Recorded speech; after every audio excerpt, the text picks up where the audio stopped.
Oggi scopriamo concretamente come si costruiscono cose nelle fabbriche in Cina. Quando pensiamo alla Cina pensiamo a fabbriche, produzione di massa, manodopera a basso costo, prodotti economici e di scarsa qualità. Le solite cinesate. Ecco, 20 anni fa probabilmente era solo questo, ma ora è anche automazione, robotica, macchinari di altissima qualità. E il motivo per cui aziende come Apple producono in Cina non è più unicamente il costo, ma il livello tecnologico superiore di fatto a quasi tutto il resto del mondo. Intere filiere produttive pensate per costruire con la massima precisione componenti infinitamente complessi e piccoli. Insomma, se prima cinese era sinonimo di bassa qualità, sempre di più sta diventando l'esatto opposto. Ma oggi non siamo qui a fare discorsi sui massimi sistemi, siamo qui a cercare semplicemente di capirci qualcosa in più, andando a visitare direttamente delle fabbriche, dalle più tecnologiche alle più tradizionali. Se vi siete persi qualcosa, infatti, mi trovo in Cina con il mio amico Giaco, che costruisce, progetta, prototipa e vende prodotti di vario tipo e che sta lavorando alla produzione di un nuovo coltellino da maker, il Maker Knife 2, che in brevissimo è un coltellino di design con un meccanismo di chiusura super ingegnerizzato, insomma cose che piacciono ai nerd che costruiscono cose tipo me. E così dai mercati elettronici di Shenzhen ci siamo spostati un'oretta e mezza a nord, a Dongguan, per vedere concretamente alcune piccole parti di come concretamente si costruisce un prodotto. E siamo arrivati a Dongguan. Questo è il nostro mega hotel,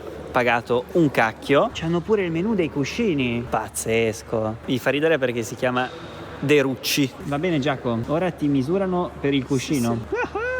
Ah, lei lo inserisce qua dentro. Strategia di marketing geniale per venderti poi il cuscino. Ok, avrei pensato a tutto nella vita tranne che di misurarmi la testa per avere un cuscino. Amici, guardate che roba. Metto la tessera, si accende tutto in automatico, si aprono le luci, musichetta che parte e sta camera è pazzesca. Considerate che abbiamo speso tipo 80 euro a notte e abbiamo sta mega suite che è incredibile. Cioè qua c'è tutta la parte divanetto con poltrona massaggiante. Abbiamo ovviamente il cuscino su misura che mi hanno appena portato, zona letto bellissima, mettiamo subito il nostro cuscino. Poi abbiamo un primo bagno di servizio con il WC Smart, ovviamente, oltre ad avere un altro bagno. Mamma mia, che spettacolo, guarda che vasca! Wow! La cosa bella è che qua siamo proprio in un posto che è zero turistico, quindi è proprio pensato per i businessmen cinesi e del mondo che vengono qua in visita, e non essendoci turisti, ste robe sono super economiche. Comunque qua c'è anche un altro bagno e qua c'è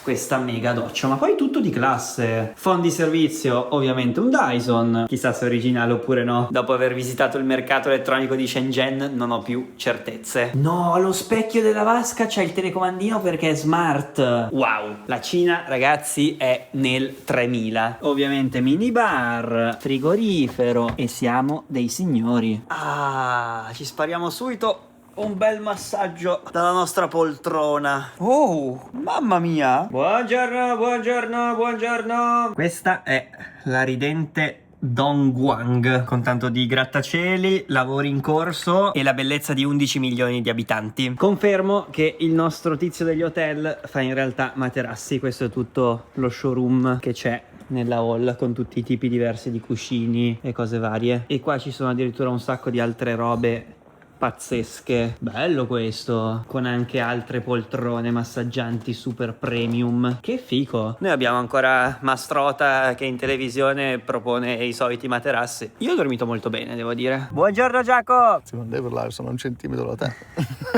Siamo in macchina con un contatto di Giaco che ci sta portando in una fabbrica. Siamo dentro la prima fabbrica. Queste sono macchine CNC per fresare e lavorare l'alluminio. Adesso ci stanno facendo fare un tour, vedete? Queste sono le lavorazioni dei pezzi. La cosa bella è che non è un giro turistico, ma stanno facendo a vedere a Giaco le differenti lavorazioni con le differenti qualità, con tutti i tipi possibili di materiali e di finiture. Infatti lo scopo di tutto questo tour di Giaco non è mettere in produzione i prodotti, ma scegliere esattamente i materiali, le finiture, le fabbriche a cui affidarsi, perché una volta che si è avviata la produzione non si può più tornare indietro. Questi comunque sono dei pezzi di robot, tutto nuovo, tutto pulito, tutto super ordinato. Considerate che è una fabbrica relativamente piccola, cioè questo capannone qua pieno di queste macchine e fanno solo questa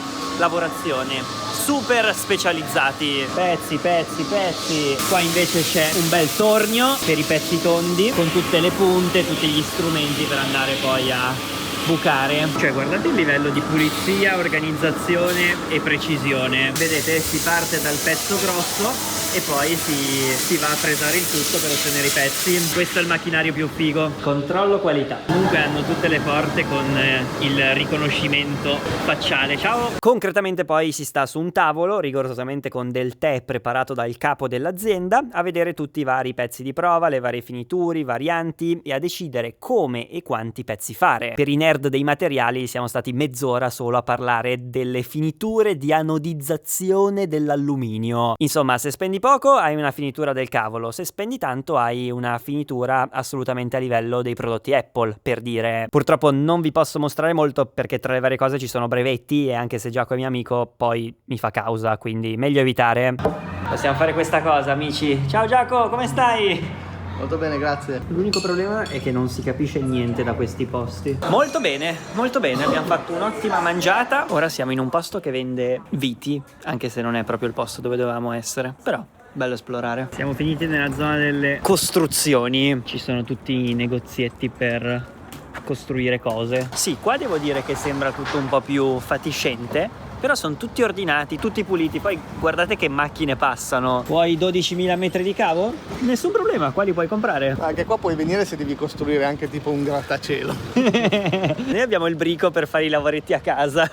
Loro hanno questo posto per costruire le città. E questo? Il carrettino tutto cromato. Bellissimo. E visto che Giacomo qua non ha trovato le viti, andiamo nella fabbrica delle viti. Che problema c'è? Prossima fabbrica, viti di tutti i tipi, di tutte le dimensioni e di tutti i colori, le microviti che tengono insieme oggetti che magari usiamo ogni giorno. Mi sembra di essere dentro un episodio di Com'è fatto, non so se vi ricordate, incredibile. E comunque nell'ufficio della capa ci sono tutte queste carte COI, questa è la sua postazione e va in giro con questo. Salve. Allora, tutto bellissimo, ma fichissimo. L'unico problema è che il mio intestino ha dei problemi. Traffico. E non arriviamo più, c'è la mia pancia che ogni tanto fa. Amici, la situazione del mio intestino è tragica. Sono le 9, sto già cercando di dormire, ho preso dell'Imodium. Sono andato in bagno 10 volte nelle ultime 4 ore e è sempre uscita roba molle. La cosa carina è che dalla mia stanza comunque riesco anche a vedere il tennis, oltre allo skyline. Buongiorno Dongguan! I lavori in corso procedono, ma noi abbiamo un sacco di cose da fare. E comunque questo Derucci Hotel abbiamo scoperto che prende il nome da questo signor Derucci, che noi pensavamo essere questo visionario imprenditore dei materassi. In realtà non esiste. Se lo sono inventati questi due imprenditori cinesi, che dovrebbero essere, credo, questi qua, perché volevano un nome che somigliasse al lusso europeo, tipo Gucci, un po' italiano, un po' francese, e quindi è uscito Derucci. Il tizio che viene raffigurato come questo Steve Jobs dei materassi è in realtà un attore americano che avevano ingaggiato. Mi fa troppo volare questa cosa. Ora, io non voglio avere la presunzione di venire a dirvi esattamente come funziona tutto il sistema delle fabbriche in Cina, anche perché dopo questo viaggio sono ancora più confuso di prima. Da una parte fabbriche senza neanche un uomo dentro, dall'altra capannoni comunque ancora pieni di signore che cuciono a mano. Sicuramente è impressionante vedere la mole di cose che vengono fatte unicamente per essere poi spedite in giro per il mondo. Ma la cosa che indubbiamente mi ha colpito più di tutte è la facilità con cui si riescono a fare cose. Io pensavo fossero riservate solo a grandissime aziende, invece per esempio semplicemente passeggiando nei mercati elettronici di Shenzhen qualche giorno prima avevamo conosciuto questa signorina nel suo negozietto di Ledwall e qualche giorno dopo ci ha invitati nella sua fabbrica, senza sapere esattamente chi fossimo, senza sapere che sono famoso in Italia su YouTube, semplicemente per mostrarci e conseguentemente venderci cose. Eccoci, siamo dentro. Wow, veramente tutto fichissimo. Dovete sapere che sia il mio sogno sia il sogno di Giaco è avere uno studio con dei mega LED wall per farci video, e quindi siamo venuti direttamente qua per finalizzare l'ordine. E il fatto di essere fisicamente nella fabbrica e toccare con mano i prodotti ti permette anche di abbattere un sacco di barriere linguistiche. Voglio questo, fatto così, cos'ha? Cioè Suki, la ragazza dei LED wall, la capa di tutta la baracca, ci ha raccontato di come lei è passata da assemblare a mano ogni singolo pezzo di LED a costruirsi la sua fabbrica. Io non ho vissuto il nostro boom economico, ma me lo immagino così, sicuramente con un sacco di problemi, ma sicuramente anche con la possibilità di creare, di costruire, di progettare, di innovare e di andare avanti. Cioè anche in questo caso il livello qua è altissimo. Vedete, questo è l'assemblaggio con tutte le piastrelline che vengono connesse uno ad uno. Dobbiamo vederlo bene perché poi a Milano dovremmo farlo noi, perché ovviamente non mi possono spedire un coso di 4 metri per 2. Che fico! E la cosa bella è che potenzialmente lo puoi fare grande all'infinito. Wow! Guardate che figo, qua testano tutti i colori, quasi tutto automatizzato con macchinari super top, e poi li tengono accesi per tot tempo. Prima fanno il lavaggio, poi si fa il tè. C'è la temperatura del sole.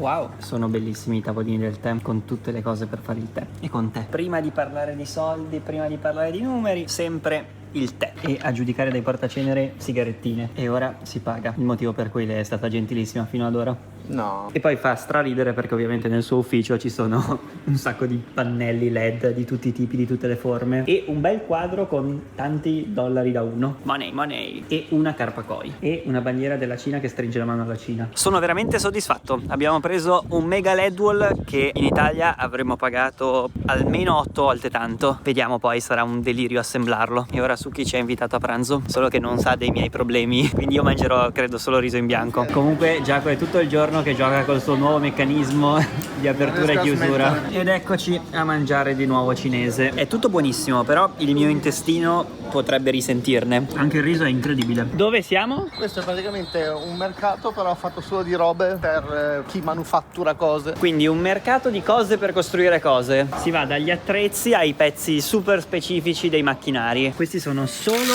microscopi per il controllo qualità. Guardate il mio dito. Cioè vedete, ci sono proprio i macchinari per costruirti la tua fabbrica. Tutto quello che serve per riparare grossi pezzi meccanici. Anche cose super mega specifiche. È veramente incredibile, e soprattutto è illimitato questo posto. Attrezzi? Quanti ne vuoi? E Giaco ha trovato dei sample di magneti. Eccoli qua, li ha contati uno a uno. 1000 piccoli magnetini, giusto per provarli. Ogni quadratino è un negozietto e come vedete ce ne sono, credo, qualche migliaio. Questo è il secondo piano e poi ce n'è anche uno sopra. Questo è il piano dell'idraulica. È proprio un ecosistema che ti permette di creare cose, dai prodotti alle cose che fanno i prodotti. Assurdo. E stiamo vedendo in questi giorni solo la punta della punta della punta dell'iceberg. Però già solo avendo un posto così a disposizione, un'azienda può fare infinite cose in più rispetto che a un'azienda da noi. Poi la cosa bella di Giacomo è che sa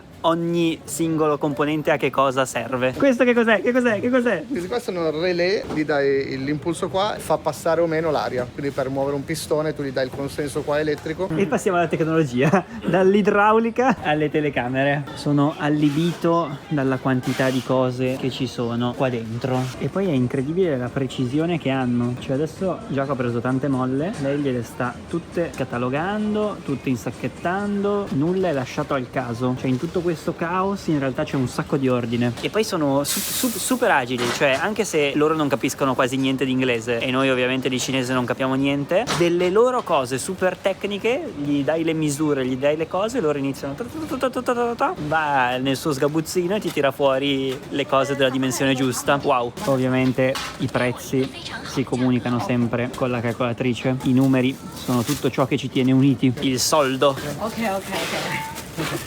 Giacomo si è appena fatto scontare 2 euro. È veramente pazzesco scoprire questi posti. Comunque ho comprato questa piccola lente per fare il controllo qualità delle cose, fichissima, che c'ha anche il LED e la luce UV. Mi sento uno di quelli che controllano i diamanti. Attenzione perché Giacomo ha anche lui uno stimolo verso il bagno. Ecco, diciamo che qua la pulizia non è proprio il massimo. Mamma mia, bene ma non benissimo questi bagni di questo posto industriale. Adesivi di tutti i tipi e i colori, tutte le certificazioni, tutti gli adesivi. Questo invece è il reparto cartoleria, solo che ogni negozietto vende tipo questo, solo elastici di tutti i tipi e tutte le forme. Questo scotch, nastro, assurdo, il bro dello scotch. Loro vendono i camici invece, solo adesivini, solo guanti di quelli da dito, solo scontrini, solo timbri. Giacomo, Eccomi qua. qual è la cosa che ti piace di più di venire in Cina per creare cose? Che trovi tutto quello che vuoi ed è tutto vicino, e soprattutto se chiedi anche a un'azienda di trovarti un'altra azienda, si sbattono per trovarti qualcun altro anche senza guadagnarci. È assurdo. E la cosa più strana in cui ti sei trovato? Beh, la prima volta che ho fatto il primo Maker Knife, ovviamente la barriera linguistica era molto peggio di adesso. Siamo arrivati qui pensando di avere tutti i pezzi pronti, e mentre eravamo in riunione in questo tavolone si sono messi a parlare tutti mezz'ora, non capivamo, volevamo vedere sti di pezzi fatti, e a un certo punto uno esce e mi fa: ma l'anodizzazione nera come la volete? E io dicevo in che senso, perché me lo chiedi adesso? Stiamo per vedere i pezzi. Praticamente non c'era niente di fatto, non avevano capito che noi andavamo lì per assemblare. Pazzesco, cioè è stato veramente da mettersi a piangere, cosa che ho fatto nella doccia piegato così. Comunque sia una roba assurda che anche con un problema del genere, ossia non avere pezzi, siamo riusciti a comunque farli in modo diverso, tipo ogni giorno ci arrivavano pezzi diversi, li assemblavamo un casino dalla Madonna, però comunque sia sono riusciti a fare il massimo per mettere a posto la situazione. Ora con l'AI è molto più semplice. Ad ogni modo, oltre a vedere tutte le fabbriche, ne ho approfittato per fare un salto a Guangzhou, ancora più a nord, per scoprire un'altra megalopoli piena di grattacieli e tecnologia, con tutto nuovo, tutto ordinato, tutto perfetto. Città sconosciuta alla maggior parte di noi, ma che da sola sembra decisamente più avanti di New York, Dubai o Londra. E buongiorno Guangzhou, veramente un'infinita distesa di palazzi, cioè guardate che roba, continuano all'infinito. E visto che siamo a Guangzhou, andiamo giù. C'è anche l'Empire State Building. E comunque, ridi e scherza, Guangzhou c'ha 19 milioni di abitanti, forse, non lo sanno neanche bene loro. La natura, i grattacieli, mi fa impazzire la vegetazione tropicale, le palme, le mangrovie. Qua c'è un mega coso per i concerti o gli eventi, che non so se capite ma è gigante e occupa tutta questa mega isola sul fiume. È incredibile come città che la maggior parte di noi non ha neanche mai sentito nominare sono metropoli che fanno il baffo a New York. Cioè guardate qua che roba, con questa mega autostrada per motorini. Poi c'è una cura dei dettagli pazzesca, cioè le luci degli alberi sono nascoste dentro dei finti nidi e i cavi dell'elettricità sono delle finte liane. Bellissimo. Anche i trasformatori sono tematizzati. Sì, questo è un po' un ecomostro. Qua giocano a carte. Hai capito il circolino? Ah, là c'è una barriera per i rifiuti e ci sono loro su quella zattera che vanno a prendere i rifiuti. E anche la metro di Guangzhou promossa a pieni voti. Praticamente dovete sapere che Guangzhou in realtà ha una storia antichissima, perché si parla di più di 2200 anni fa, e essendo collegata in maniera ottima sia con i fiumi, sia con il mare, sia in questa parte del sud della Cina, è sempre stata una città molto ricca di commercio fin dall'antichità. Considerate che era il porto principale della via della seta marittima, e poi questo posto specifico dove mi trovo ora era proprio l'isola data in concessione alle colonie, sia francesi sia inglesi, da quello che ho capito, per commerciare liberamente. Quindi è tutto tematizzato a tema Europa, con le casette, le chiesette, immersi però nella vegetazione tipica. Praticamente è una Chinatown come siamo abituati noi, ma al contrario. La cosa esilarante è che i cinesi vanno matti per queste robe qua e sono circondato da influencer cinesi o wannabe influencer cinesi che fanno tutte le foto in posa. Ci sono quelli vestiti, ci sono quelli che ti fanno le foto e te le fanno subito vedere con l'iPad, finte modelle, finte modelli. Che mondo incredibile. Detto ciò, amo queste mangrovie. Un uomo costretto a tenere un telefono per fare le foto. Solidarietà, fratello, solidarietà. Sono allibito, cioè nell'unico posto che sembra europeo è pieno di cinesi che si fanno le foto, ma ovunque, E poi ci sono tutti i fotografi ambulanti che ti fanno le foto. La cosa esilarante è che anche le signore fanno così. Guardate qua che roba, tutte che si fanno le foto con i fiori. Là. Guardate lei con la doppia luce, 2 fotografi, 3 fotografi. Guardate che belle queste fragole takeaway e il famoso durian. State lontani dal durian. Guardate che carino questo autobus. E adesso andiamo lassù signori, sulla Canton Tower. Canton, tra l'altro, era il nome dato dagli europei a Gwangju, da cui tra le altre cose deriva il cantonese e il riso cantonese, proprio tipico di questa zona. Una gigantesca antenna TV travestita da attrazione turistica. Anche qua ovviamente gara a chi si fa la foto migliore. Questi sono pazzi, hanno fatto Gardaland a 600 metri di altezza. Pazzesco, ma che roba! Wow, questa città è senza senso. Comunque la struttura è fichissima e la vista su tutta Gwangju ti lascia veramente senza parole, perché è sconfinata questa città. Grattacieli ovunque, LED ovunque, cose che si illuminano, luci. Veramente la Cina ormai è già nel 3000. Cioè sta roba qua sembra uscita da un film di fantascienza. E allora amici, da questi magnifici grattacieli, luci e tecnologie di Gwangju era tutto. Ci vediamo prossimamente con prossime cose. Ciao ciao ciao ciao ciao.